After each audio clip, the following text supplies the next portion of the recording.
You know, I have been thinking about something that really made me think these days. We probably did not plan for this. You did not plan for this. You did not sit down one day and decide, I am going to outgrow my family and friends. I am going to become a stranger in the places that once felt like home. It does not happen as a project. It happens quietly, almost shyly, as if life were rearranging the furniture inside you while you sleep.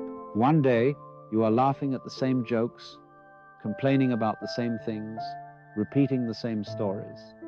And then, gradually, those things no longer taste the same.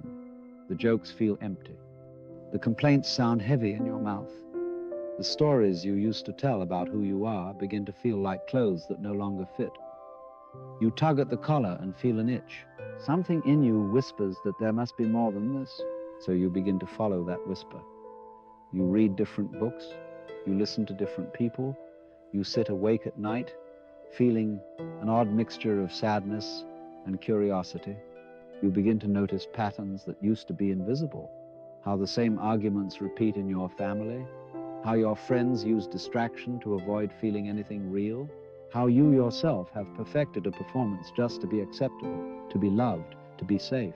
At first, this awakening feels like a private secret. You imagine that you can keep growing in silence and still belong in the same way. You think you can make inner revolutions without disturbing the outer arrangements. You go to the same gatherings, you sit at the same table, but you hear yourself speaking and the words feel borrowed. You watch yourself laughing, but there is a part of you that is watching from a distance, almost as if you are looking at your own life through a window. Then something subtle happens. The people close to you start to notice. Not necessarily that you are wiser, but that you are different. You do not take the bait in the usual arguments. You do not join the gossip. You question the things that everyone else treats as sacred. You say no where you used to say yes. You go home earlier. You drink less, or stop drinking at all. You leave your phone face down and simply stare at the sky. For you, this change may feel like a movement towards sanity. For them, it may feel like a betrayal. Because whether you realized it or not, your old self was part of an unspoken contract. You belonged to a shared story. You played a role in the emotional economy of your family and friends. Maybe you were the listener, the clown, the quiet one, the problem solver, the one who never caused trouble. When you begin to change, you are not simply changing yourself, you are disturbing that entire system. This is the hidden danger of overcoming people who are close to you. Not that you become too big, but that your growth exposes the fragility of the roles everyone is playing. When you step out of your costume, you reveal that a costume was being worn, and that can feel terrifying for those who are not ready to step out of theirs. So what do? Often, they pull you back, sometimes with hostility, sometimes with concern. You have changed. Are you okay? Why are you so distant? Why do you need all this space? Why do you read these strange books and listen to these strange teachers? Come back, they say. Even if the words never reach the air, come back to the person we understand, to the problems we know how to handle, to the self that does not disturb our sleep. And you, standing in between two worlds, feel torn.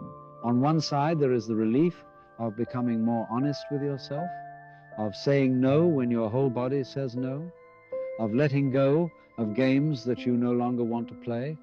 On the other side, there is guilt, fear, and a cold and very real loneliness, because the price of honesty, at least for a while, is often a sense of exile. You might notice that you begin to censor your own growth. You hide parts of yourself so that others will not feel small. You pretend to be confused when you are actually clear. You avoid speaking about what matters to you. You make yourself smaller to keep the peace at the dinner table. You act a little less free so that the people you love do not feel trapped. This is another danger of overcoming the people close to you. You begin to treat your own light as something dangerous, something that must be dimmed. You mistake humility for self-betrayal.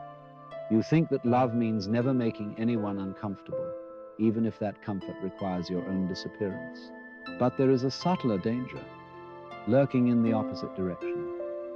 As you break out of the old story, as you taste the first sweetness of inner freedom, your ego can quietly change its costume. Before, it was the ego that needed approval, that wanted to fit in, that did not want to rock the boat. Now it can become the ego that feels secretly superior, the one who has seen the truth while others are still asleep, the awakened one surrounded by poor, ignorant souls. On the surface, this may look like progress. You meditate, you read, you have insights. You no longer resonate with gossip or trivial pursuits. But inside there is a subtle hardness, a sense of separation that has only changed its outfit. Before, you suffered because you felt less than others. Now, you suffer because you feel above them. In both cases, you are still caught in comparison. You are still measuring yourself against the people around you. The game has not ended. It has only switched jerseys. So there you are, caught between the pressure to shrink and the temptation to inflate. Between the fear of losing people and the pride of having outgrown them. You stand in that narrow hallway that connects your old life to what is not yet fully formed. And you ask yourself, what am I supposed to do now? Do I go back? Do I run ahead? Do I wait for them to catch up? The first thing to understand is that you are not doing something wrong by growing. Life itself is movement. Every cell in your body is in constant change. The universe expands. Stars are born and die. Waves rise and fall. To expect your inner world to remain fixed is to fight the very rhythm of existence. You are not betraying anyone by becoming more honest about who you are. You are not being cruel by refusing to play roles that harm you. You are simply listening to the same life that beats in every heart, including the hearts of those who do not understand you yet. At the same time, other people are not your enemies in this process. They are scared. They are attached to the version of you that gave them a sense of stability. When you change, it confronts them with the uncomfortable possibility that they too could change. And that can feel like a kind of death. From the perspective of the ego, every shift in identity feels like dying. The ego is the story you tell about who you are. It wants continuity and fears interruption. So when you say, I am not that person anymore, the ego panics. And not just your ego, the egos of those around you as well. Because if you are not who they thought you were, then who are they in relation to you? This is why some of the most intense resistance to your growth comes from the people who supposedly love you the most. Not because their love is false, but because their sense of self is entangled with their image of you. When you step out of these patterns, you are not only changing a relationship, you are rearranging their inner furniture. The danger here is to personalize all of this, to think, they are against me. They do not want my happiness. They are trying to sabotage my path. Sometimes there is real toxicity and you are wise to walk away. But often what you are witnessing is fear dressed as criticism, insecurity dressed as advice. Their resistance is not a commentary on your worth. It is a reflection of their own struggle to face change. Now, from a deeper spiritual perspective, what does it mean to overcome someone close to you? If you look carefully, you will see that the idea of overtaking another person belongs entirely to the ego. It imagines a race. It imagines levels and ladders. It says, I am ahead, they are behind. I must decide whether to wait or to leave them.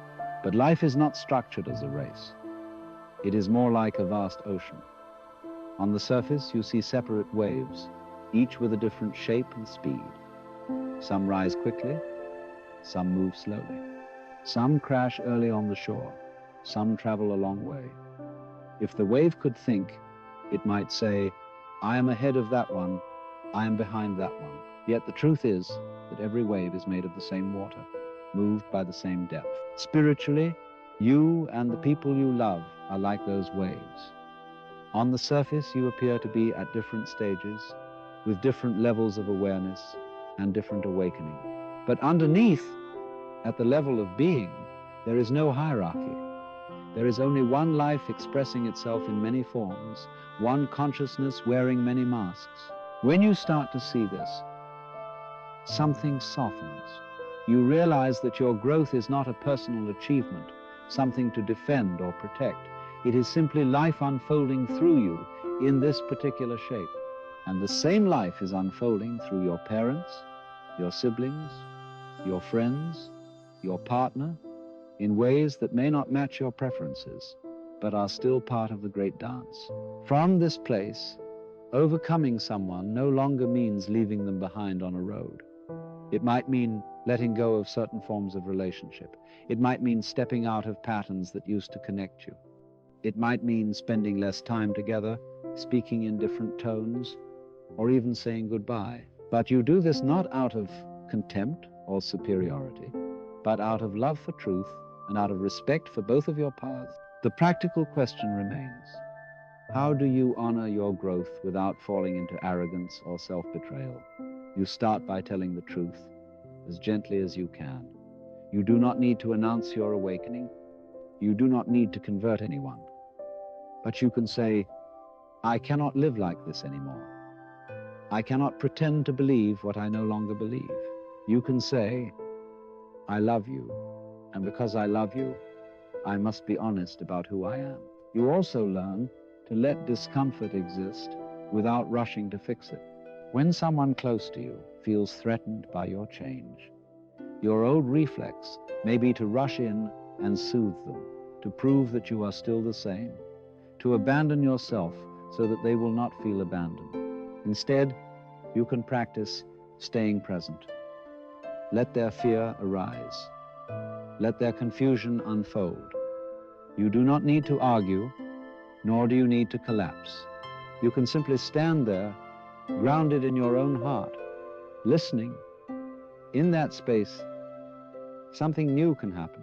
Sometimes the relationship deepens, sometimes it fades, sometimes it pauses for a season and returns in a different form. None of this is a proof that you failed or that they failed. It only shows that life is moving, so keep walking with as much tenderness as you can. Let your growth be an offering rather than a weapon.